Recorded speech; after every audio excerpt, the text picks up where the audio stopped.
What's old is new again. Welcome to MsMojo, and today we're counting down our picks for the top 10 movies you didn't realize were based on classic literature. For this list, we're looking at films that you may not have realized were inspired by classic plays or books because of their modern setting. Number 10. Othello. One of Shakespeare's best-known tragedies, Othello doesn't seem like the best fit for a high school adaptation, considering that the original is about Venetian soldiers.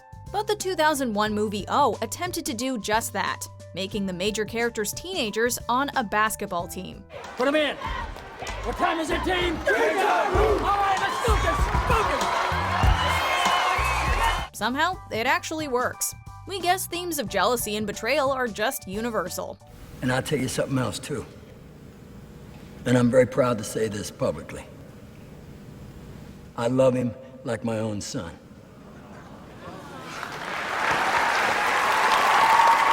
All of the film's major characters have names based on the one Shakespeare created. Mekhi Phifer plays Odin, aka Othello, Josh Hartnett is Hugo, based on Iago, and Julia Stiles is Desi, based on Desdemona. If you want to ask me if I'm cheating on you, go ahead, get some balls and ask. No, I'm not. Number 9. A Knight's Tale, The Canterbury Tales. Well, you should bow. Some entries on our list attempt to closely adapt classic stories to make them fresh and modern, but this one takes a different approach. There is a tale in Geoffrey Chaucer's work The Canterbury Tales called A Knight's Tale, but the 2001 film doesn't try to follow the story told in it. Instead, the filmmakers inserted Chaucer himself into the narrative. And here before you now, the son of John Thatcher, Sir Thatcher! The film's director Brian Helgeland talks in the DVD commentary about how he imagined that the film took place during 6 months that Chaucer went missing, and that this explains what he was up to all along. Fine, well, it was allegorical. Well, we won't hold that against you. That's for each man to decide for himself. Number 8. The Lion King, Hamlet. Dad, come on. You gotta get up. Dad. Up until The Lion King was released in 1994, all of Disney's animated feature films had been based on prior work. What did you say? Nothing. This was meant to be their first original story, though they borrowed heavily from some well-known tales for inspiration, including the biblical stories of Moses and Joseph. But they also borrowed elements from Shakespeare's Hamlet, which is evident to anyone who's familiar with the play.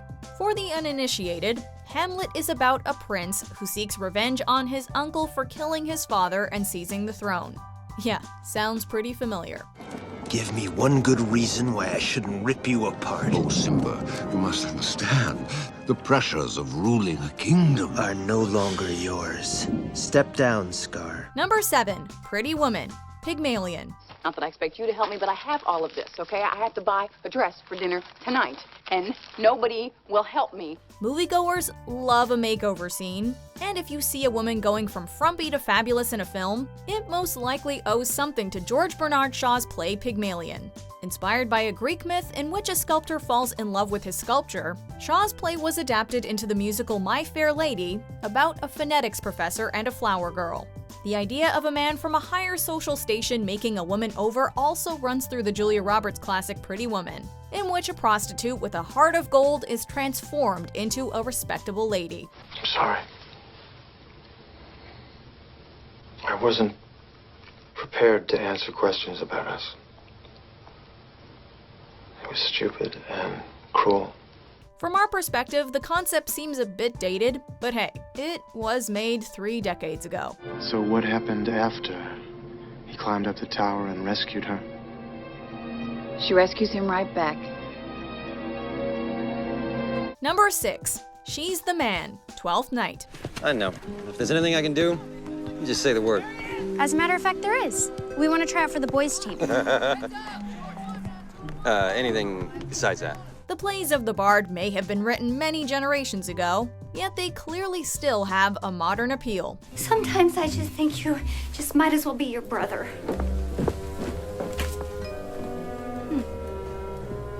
You know what?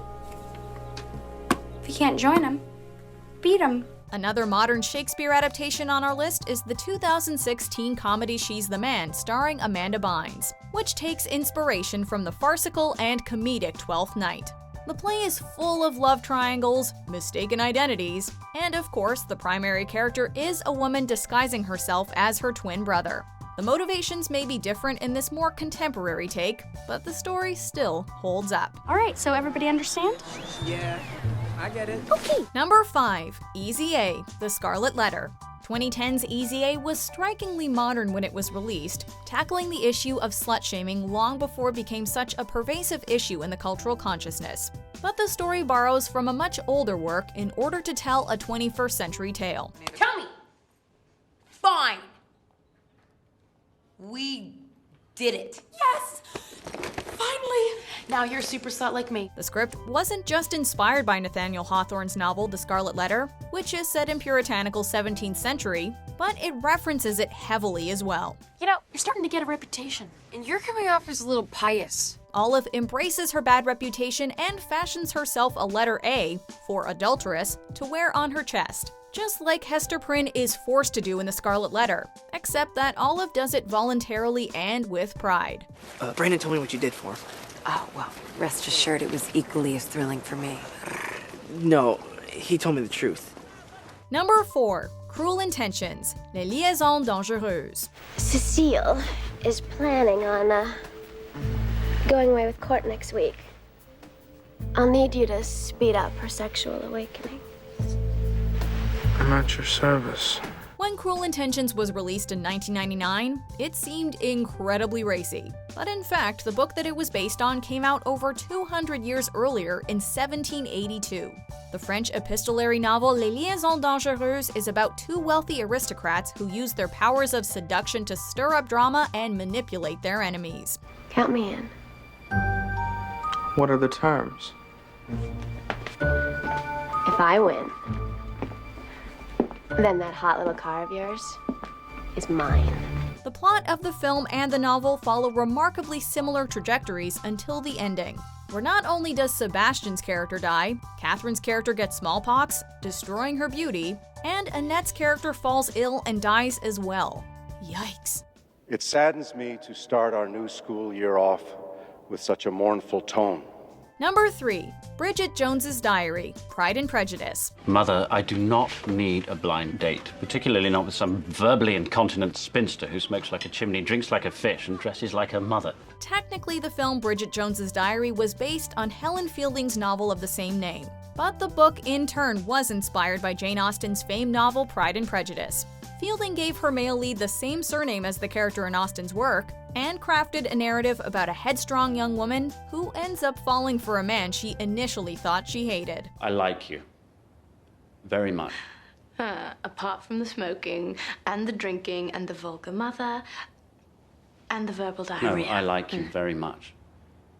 Just as you are. The ties between these two pieces of fiction run deep, considering that Colin Firth, who plays Mark Darcy in Bridget Jones, also played Mr. Fitzwilliam Darcy in the 1995 BBC adaptation of Austen's novel.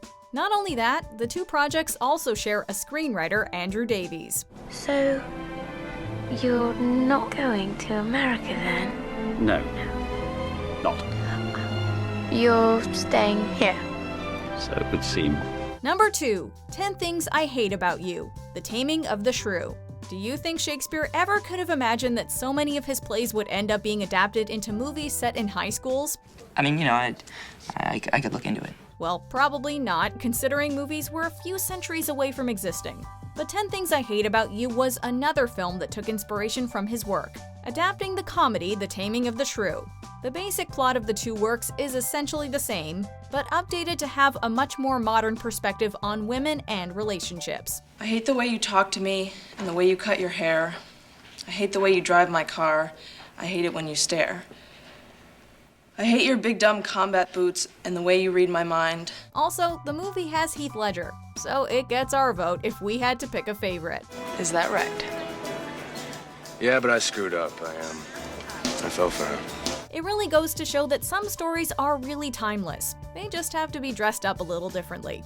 Before we unveil our top pick, here are a few honorable mentions. Next one's the head. Move away from him, Julie. I thought this would be hard for you to understand. You were created to be so young. Before we continue, be sure to subscribe to our channel and ring the bell to get notified about our latest videos. You have the option to be notified for occasional videos or all of them. If you're on your phone, make sure you go into your settings and switch on notifications. Number 1. Clueless. Emma.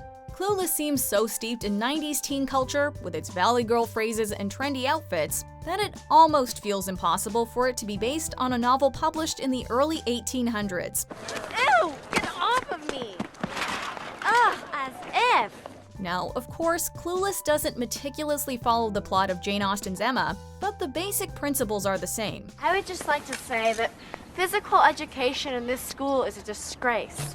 I mean, standing in line for 40 minutes is hardly aerobically effective. All of the major characters have counterparts in the book, and what really remains is the upbeat spirit and matchmaking prowess of the story's protagonist. There's a reason this 1995 movie never seems to get old. It's based on a work that has classic appeal. Hey, Sherry, can you do this? Rolling with the homies. Rolling with the homies. Yeah, let's do it. You ready?